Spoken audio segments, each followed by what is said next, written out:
time in Diaspora Talks, we're going to focus on Kimether Redmon. And Kimether is coming to us from North America, specifically the United States of America.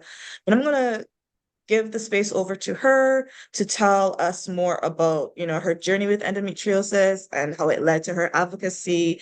And then we're going to delve into, that connection as it relates to Barbados, the Caribbean, and the diaspora at large. So, Kimether. Thank you. So, I'm Kimether Redmon. I'm a family nurse practitioner, also a former social science researcher, and I am currently in Maryland, where I serve exclusively low-income, uninsured, marginalized patients in my community. And I have always been really committed to patient advocacy, as well as shedding a light on social determinants of health. Before being a nurse practitioner, I studied public health and worked in the public health sector for about 10 to 15 years before I decided that I really wanted to incorporate a clinical component to my reach to the community. And it was just so clear that health was one of the biggest lacking areas, and the healthcare system was one of the most broken areas impacting marginalized populations. So now, I was diagnosed with endometriosis in 2021, but um, as I parallel my 20 years of advocacy, public health, and as my civil work, I also had 20 years of symptoms before I finally got in front of a expert endometriosis specialist here in the States who believed me from the very beginning, which was I wish I could say refreshing, but in the moment it was honestly terrifying. And I almost didn't trust them because I was just had so many years of dismissal and gaslighting and normalization of my symptoms. So but as I've processed that experience of what it actually felt like to be acknowledged and validated by a surgeon, I decided that I needed to really deeply commit my career to providing high quality, well informed, evidence based care to everyone.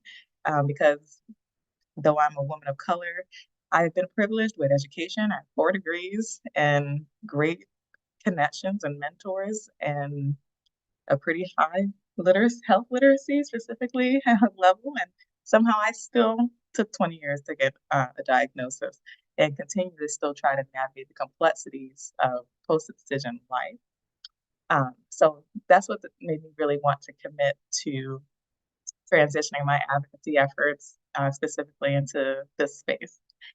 So other ways that I've decided to really formalize my advocacy efforts, besides literally listening, to as much and listening and reading as much as I can in the literature and community about people's endometriosis experience, is that I decided to also join a wonderful nonprofit called P.C.O.S. They're a 501c3 nonprofit that offers support and raises awareness about P.C.O.S, endo, and adenomyosis, and as well as the chronic conditions associated with those conditions. I also volunteer with Endo Black, who are based here in Maryland as well. And my husband and I, we co-host a podcast called Endo Thick of It, where we really try to discuss challenges of navigating chronic illness as a couple. And now I get the opportunity to serve with you, which is really exciting. Thank you. Thank you so much. And thank you for, your advocacy. Thank you and your husband for that forum to chat about, because I don't think a lot of people know the importance of having that conversation of how these chronic conditions affect the couple when you're in a couple. And so that's always very, very exciting. So thank you for that. And also for it's also interesting that with all of your experience and all of your knowledge, it also took you a very long time to get that diagnosis. And unfortunately, that seems to be a trend, within, the Black diaspora. And so it's one thing to recognize it, but it's another thing now, how do we fix it, right? Like, what are the gaps that need to be addressed so that time to diagnosis is shorter for Black and as well as brown women with endo and similar conditions. Also joining us, I think there's a 5 to 6 hour time difference, so really grateful that she has been able to join us, is Natalie Meagan-Blake, all the way in the UK. And she is the founder of Sunday Sip. And so similar questions. I would love for her to tell us about, her journey with endo. And I know there are other conditions as well. So if you want to share about that, you can. As well as, that path into advocacy and that connection to Barbados. Natalie. Okay. Hi, I'm Natalie Meagan-Blake, and thank you for pronouncing my surname correctly. A lot of people say Megan. So I created Sunday Sip on the basis that when I was first diagnosed with endometriosis in my early 30s, should we say, there was I didn't find anywhere that I can go to and connect with those that look like me, and that I can relate to.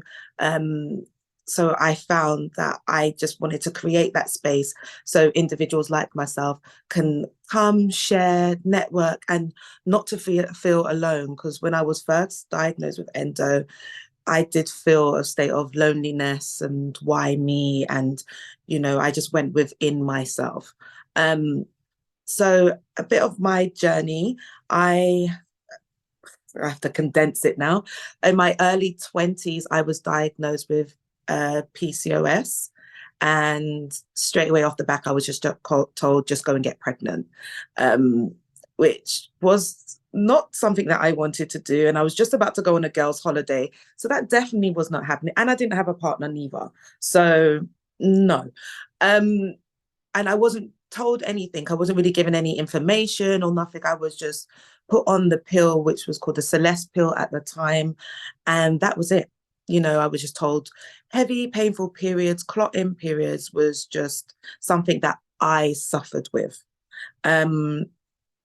So for me, it just didn't make sense. I didn't understand it. Never even heard of the word PCOS. So I had to kind of do my own little research. Fast forward 13 years on, while with my partner, big up Tyrone, we was just like, if we fall pregnant, we fall pregnant, so it was just like, we'll just see what happens. But over like a 2-year period, coming into a 3-year, it was like what's going on? Like there's something happening. I spoke to my mum, and she was like, she has a condition called endometriosis. Now, I never heard of it before. And some of my symptoms sound very similar to her. And, we've been in the same room with each other where one's on one sofa, one's on another sofa, just crippled up. So it was like we was mimicking each other, which was just really, really weird. But as she is in the older generation, there wasn't that much information about endometriosis. So she didn't have enough to educate me on or tell me about it. So I went to my GP. I let my GP know that, I've been trying for a baby. My periods are like this. My clots are massive. I took pictures of my clots and I would show my my GP, and I wasn't believed for the first doctor. It took the 4th GP to actually listen to me. And the only reason why he did is because his sister has endometriosis. So as soon as I started reeling off all the symptoms, he was like, yeah, no, I'm referring you to the gynecologist straight away. You sound like you've got a condition, endometriosis. But on that first appointment that I went in and I started explaining what my periods are, and I highlighted that my mum has endometriosis, they said to me, no, you probably have fibroids. You're a Black woman who has fibroids. And I said, well, my mum has endometriosis and my symptoms are very similar to hers. And then he asked me where my mum was from. And I said, she is white Irish. And he's like, yeah, well, she's probably got endometriosis and you've probably got fibroids. So he based that just off my skin color, and I don't know, obviously his education background through endometriosis as to why he made those assumptions. And we shouldn't be going into our GP appointments and being told basically with not so many words, because of the color of your skin, this is the condition that you've got and the conditions that you don't have. So yeah, then fast forward, fourth doctor was referred. My gynecologist appointment was okay. I had an ultra scan done, and they were like, yeah, we can see you do have some endometriosis, so we're going to book you in for a laparoscopic surgery and remove it. So I was just like, oh, okay, is that it? So I had my surgery done, and then I'm trying to think. Then when I woke up from that surgery, the surgeon was like, I've got some bad news for you.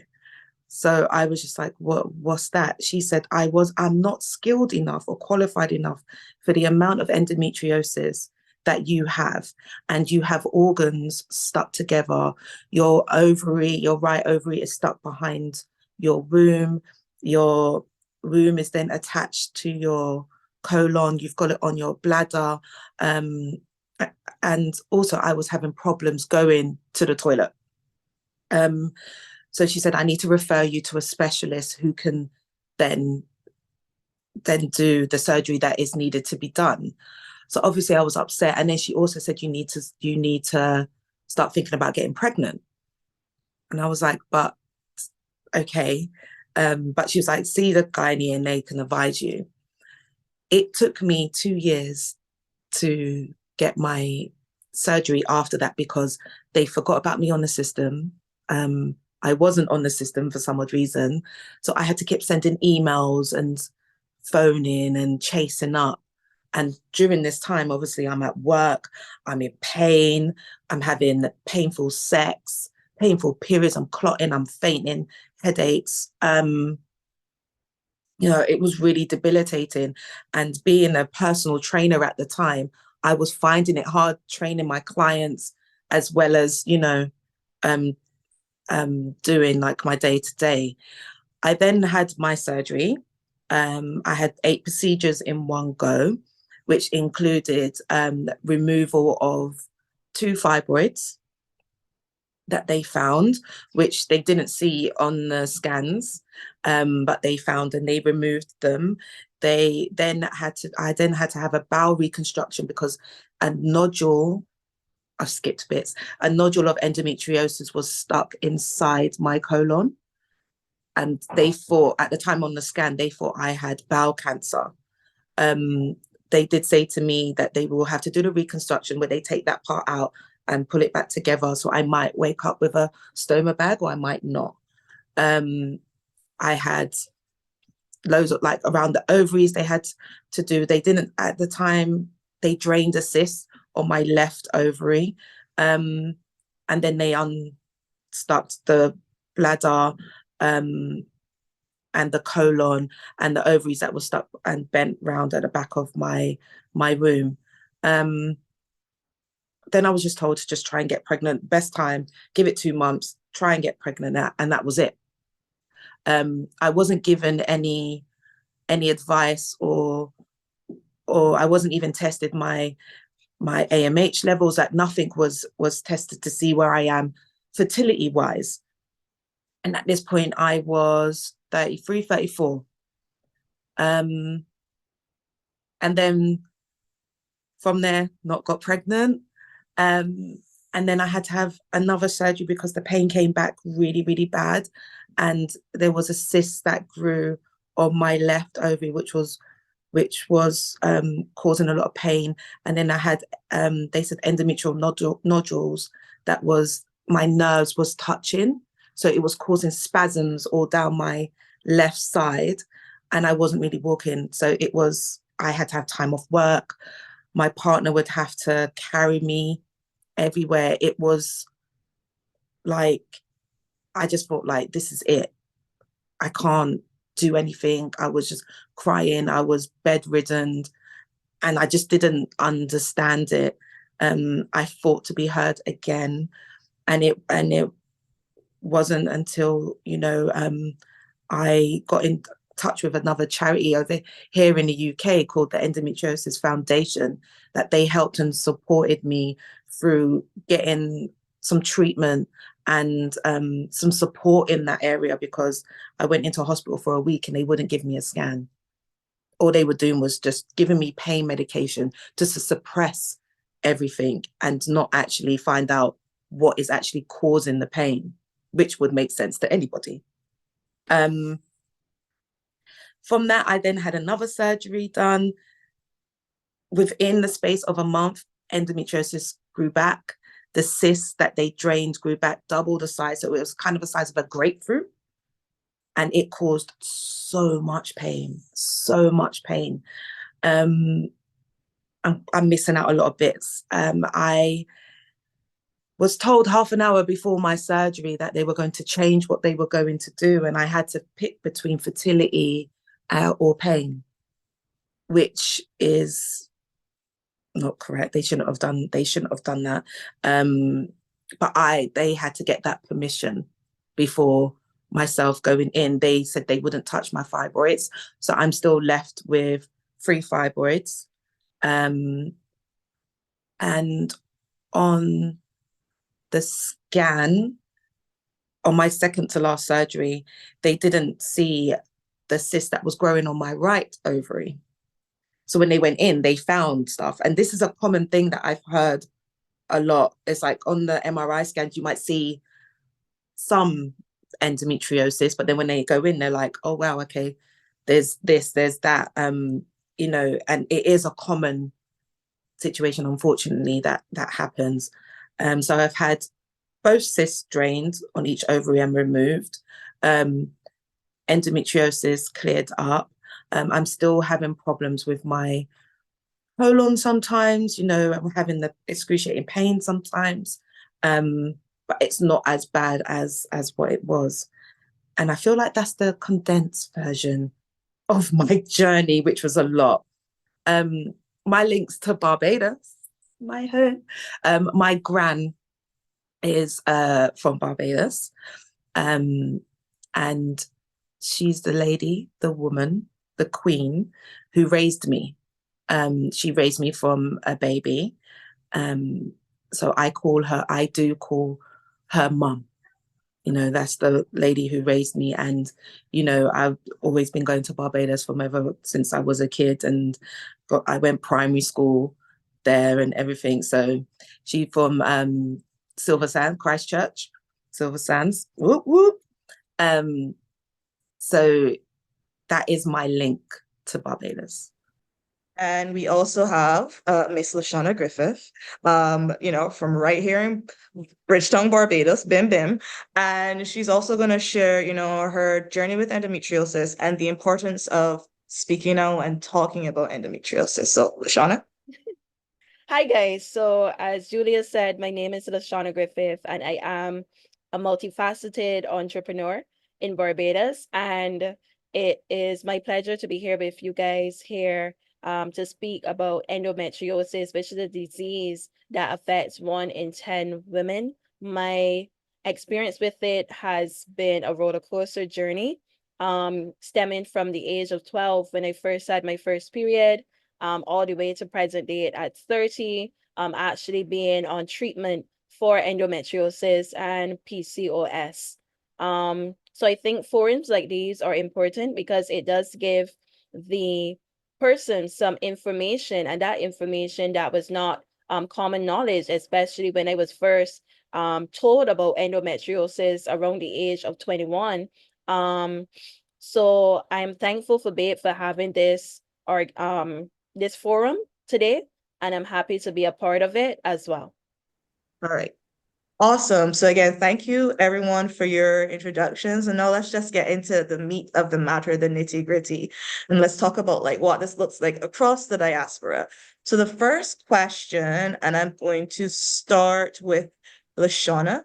I mean, because she is based in Barbados.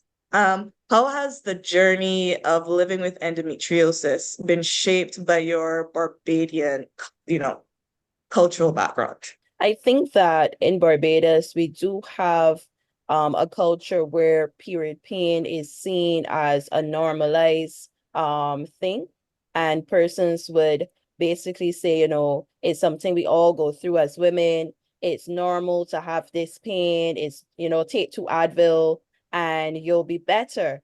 And I find that in my experience, 2 Advil did not work because I'm allergic to NSAIDs. Did not work at all for me.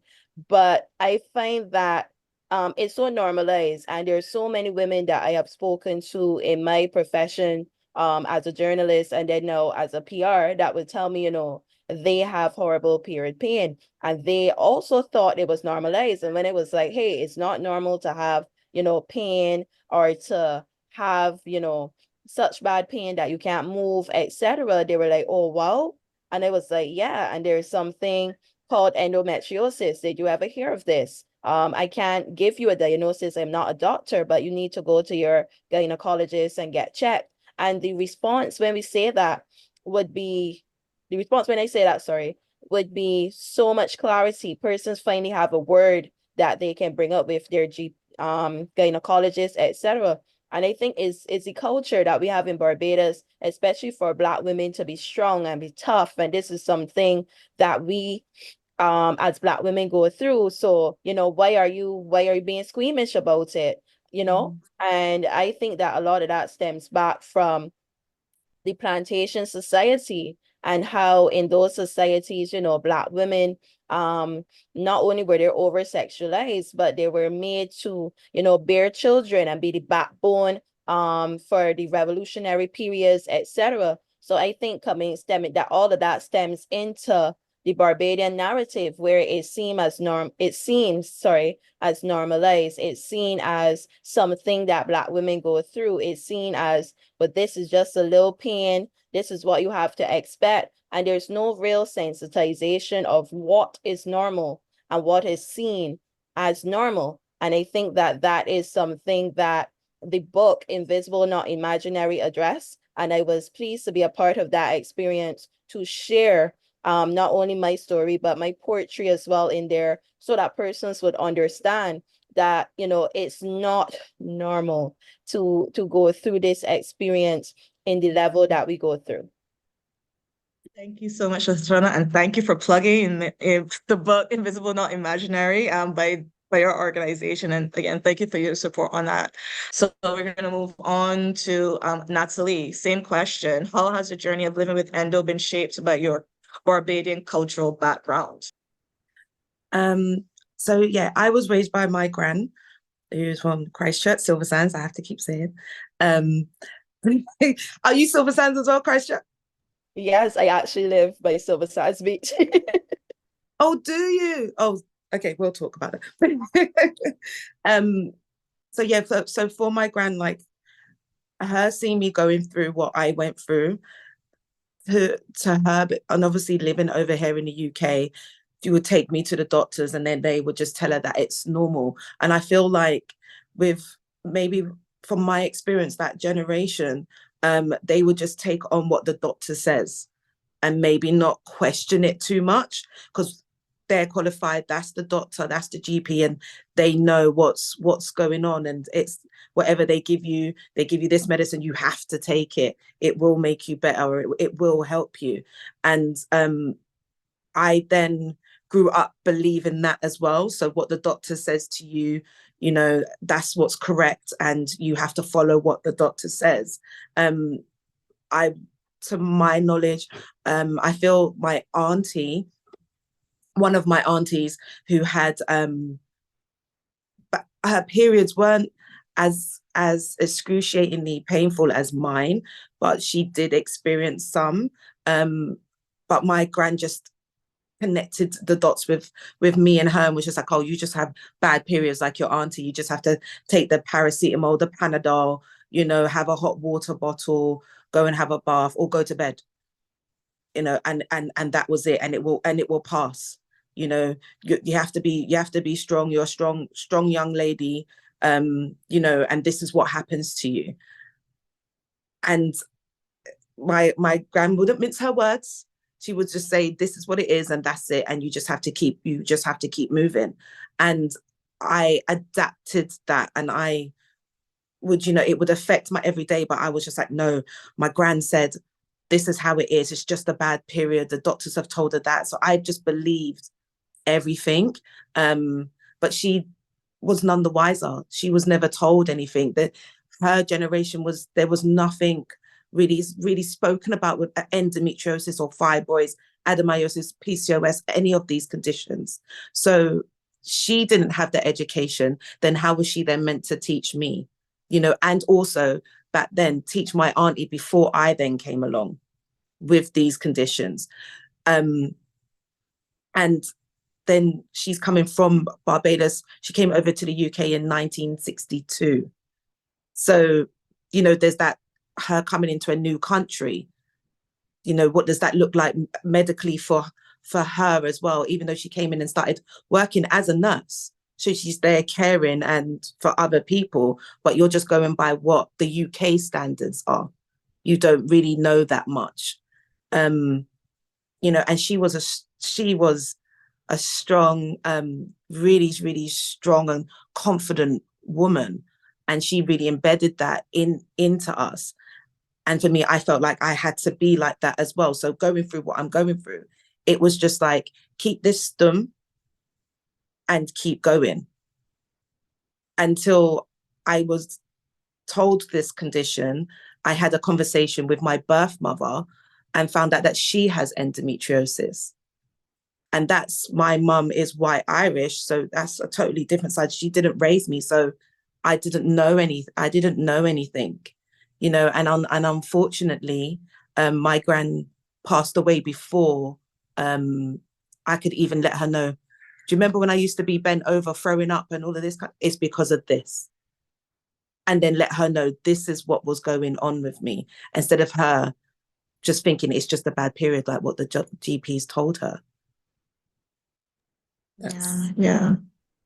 Thank you so much for sharing that. And yeah, we've also in our experience been told by people from like older generations, like, yeah, we really, really didn't know. But I was having a conversation with someone yesterday, actually. Just every generation is going to get better. So the work that y'all are doing in your space is going to make it better for others. So we just have to keep hoping that this work is going to benefit future generations, right? And that, Natalie, your grand would be so proud of that, right? Yeah. We celebrated 10 years of her passing a couple of days ago. So I know she'd be like, you're in Parliament talking about you're underneath. You're not meant to talk your business out of this front door. She would have been, but then she would have been proud at the same time. Yes. Like, she'd be like, yeah, she's in Parliament. Look at my that. granddaughter. Awesome.